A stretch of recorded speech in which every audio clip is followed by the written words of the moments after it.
You're back for more of Loki here on BuzzChomp. I'm reacting to episode 3. I'm Dan Salem, and I said it before, we have official supervillains. Loki is our hero. Former villain, but our hero. He's been chasing evil Loki, but if our Loki's not the villain, then none of the other Lokis are the villains either. And so this episode, our Loki chases evil Loki, aka Sylvie, through a time door into the TVA, and then, of course, the TVA is ready for them. So then our Loki helps Sylvie get out of the TVA before they get captured and killed because none of their powers work there, and she didn't know that because she's never been there. And then they find themselves in an apocalypse. But this is about the supervillains, aka the Timekeepers. I'm not surprised that what the people working for the TVA were told and what we were told as the audience and what our Loki was told is a lie. Anyone controlling time sounds super evil to me. Just because you're trying to maintain a sacred timeline that you think is best, that doesn't make you good. It actually makes you bad. So our timekeepers are nameless, faceless timekeepers. 2 or 3 of them. I think there's 3 statues, but we're just, again, assuming they're supervillains. It is a group of supervillains.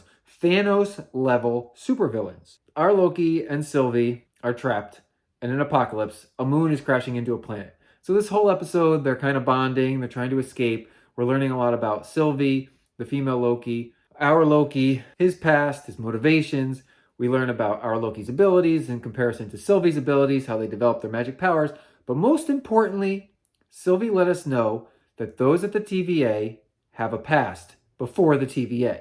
So Mobius told our Loki that he was born there and lived his whole life there and was basically living his life devoted to keeping the sacred timeline. Sylvie tapped into the brain of one of the time police. Apparently they're called Minutemen. Ha ha ha. She discovered past memories of hundreds of years ago. I was right. The TVA exists outside of time. I was also right that the TVA is a supervillain organization. The only reason that these people don't age and can exist for basically all eternity is that they live outside of time. But you can't exist outside of time if time is actually real. Time is ever present. That being said, this agent from hundreds of years ago had a memory of a bar. So I mean, she came from Earth, right? She was a variant.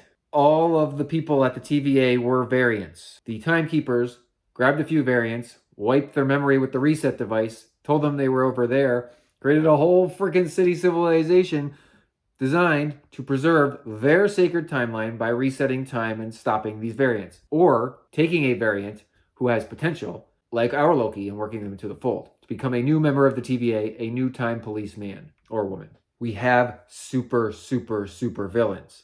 We were just waiting as the audience to know who the villain was, because this is a superhero show. It may be a time travel and a sci-fi show, but it's a superhero show. Loki is our superhero, even though he used to be a villain. He was chasing evil Loki, Sylvie. But that was a red herring, a plot device to lead us to discover that the Timekeepers were supervillains. I mean, I kind of saw that. I'm not surprised, but I'm super happy. Because now we know that our Loki and Sylvie can free Mobius from the TVA. All the people working for the TVA that have been chasing the Lokis, well, they can be liberated because they were variants. Still kind of are. You're never not a variant. You were just removed from the predominant sacred timeline. I have a feeling the TVA has its own one little timeline and then everything else is sacred. And so it's not off time. It's just independent of the primary time. Our Loki and Sylvie were in this apocalypse. They had a TemPad, which should be called a TimePad, but it's called a TemPad because I think it creates a temporal vortex. So blah, blah, blah, blah, blah. Got destroyed so they can't escape the apocalypse. And now we're left with a cliffhanger. Our Loki and Sylvie are trapped on a planet that's going to have a moon smashed into it and everyone's going to die.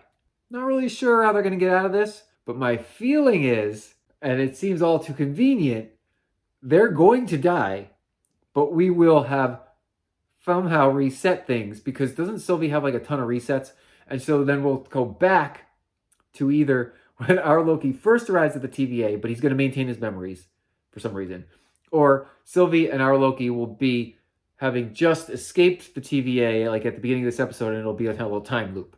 Or Mobius is going to come and save them because he tracked them down and he doesn't know yet. Like, He's on the bad guy's side, but he's going to be a mole agent. He's going to become good. I have a feeling that the woman in the office who represents the Timekeeper supervillains, she will also become a good guy, good girl. Or she is the Timekeepers, right? Like, the Timekeepers as supervillains probably have a human-like presence for facial recognition purposes.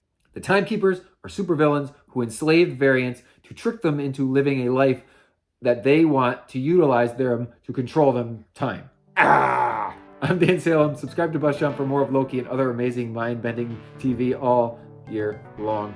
And comment below. Do you believe the Timekeepers to be supervillains?